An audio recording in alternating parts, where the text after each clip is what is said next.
चैतन्य महाप्रभु गुरु ईश्वरपुरी। चैतन्य महाप्रभु का जन्म संवत 1542 दिनांक 18 फरवरी 1486 में पश्चिम बंगाल के नदिया जिले के नवद्वीप गांव में एक ब्राह्मण परिवार में हुआ था। पिता का नाम जगन्नाथ मिश्र और माता का नाम शशि देवी था। उनका बचपन का नाम विश्वंभर था। निमाई और गौरांग से नाम से भी वो जाने जाते हैं। उनके जन्म के पहले 7 बहनों का जन्म हुआ था और 7 बहनों का देहांत हो गया। उनके बड़े भाई विश्वरूप सन्यासी हो गए। चैतन्य महाप्रभु का बाल विवाह हुआ था। उनकी पत्नी का सर्पदंश से मृत्यु हुई। फिर दूसरी शादी की विष्णुप्रिया से। उनके पिता की मृत्यु हो गई। चैतन्य महाप्रभु पिता का श्राद्ध करने के लिए गया बिहार तीर्थ में गए। वहाँ उसे आए आदि शंकराचार्य की परंपरा के संत ईश्वरपुरी से मुलाकात हुई। उसने विश्वंभर को दीक्षा दी और नाम दिया चैतन्य। जब दीक्षा ली तब उनकी आयु 24 साल की थी। संन्यास के बाद वो कृष्ण कृष्ण बोलकर रोने लगते थे। फिर कीर्तन करने लगते थे। हरे कृष्ण की धुन कर रास्ते में नाचने लगते। देखने वाले लोग भी उनके साथ नृत्य में शामिल होने लगते थे।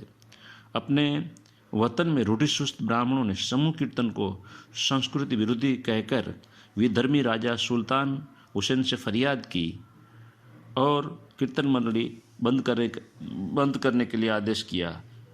इसकी वजह से वतन छोड़कर वह जगन्नाथपुरी रहने गए। जगन्नाथ जागृत होने के बाद उनके प्रमुख शिष्य हुए। 1 सनातन गोस्वामी, 2 रूप गोस्वामी, 3 जीव गोस्वामी, 4 रघुनाथ गोस्वामी, 5 गोपाल भट्ट और 6 रघुनाथ भट्ट। सनातन गोस्वामी, रूप गोस्वामी और अनुपम गोस्वामी तीनों सगे भाई थे। रघुनाथ गोस्वामी बंगाल के गोवर्धन गांव के जागीरदार के पुत्र थे। उनके पिता की वार्षिक आमदनी उस वक्त 12 लाख थी। चैतन्य महाप्रभु ने उसे भगवान कृष्ण की काला पत्थर की प्रतिमा भेंट की थी, जो उसने आजीवन संभाल कर साथ रखी। यह 6 गोस्वामी शिष्यों ने वृंदावन यूपी में देह त्याग किया। रामानंद स्वामी ने कृष्ण भक्ति का श्लोक लिखे। उनका अध्ययन करते समय वो लीन हो जाते थे और चैतन्य महाप्रभु के पीछे उनके भक्तों ने विशाल साहित्य का सृजन किया। चैतन्य महाप्रभु और उनके बड़े भाई विश्वरूप हरि बोल हरे कृष्ण की धुन से कीर्तन करते और मस्त होकर नाचने लगते थे।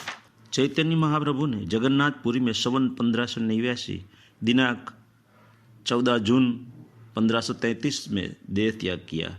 उस प्रसंग में कई कल्पित दंत कथाएं हैं।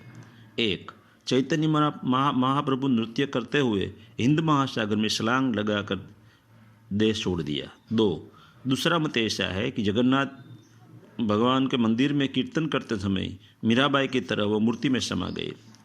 चैतन्य मंगला नाम की ग्रंथ की रचना करने वाले जयानंद ने उसे काल्पनिक और बिन प्रमाणित कहा है। वास्तव में चैतन्य महाप्रभु जगन्नाथ मंदिर में कीर्तन करते थे, तब उनके पैर में ईंट का टुकड़ा लग गया। वो घाव की वजह से वो बीमार हो गए और जोरदार बुखार आया। उनकी वजह से उनकी मृत्यु हुई। हम दिनांक 19 दिसंबर 2008 में जगन्नाथपुरी गए थे।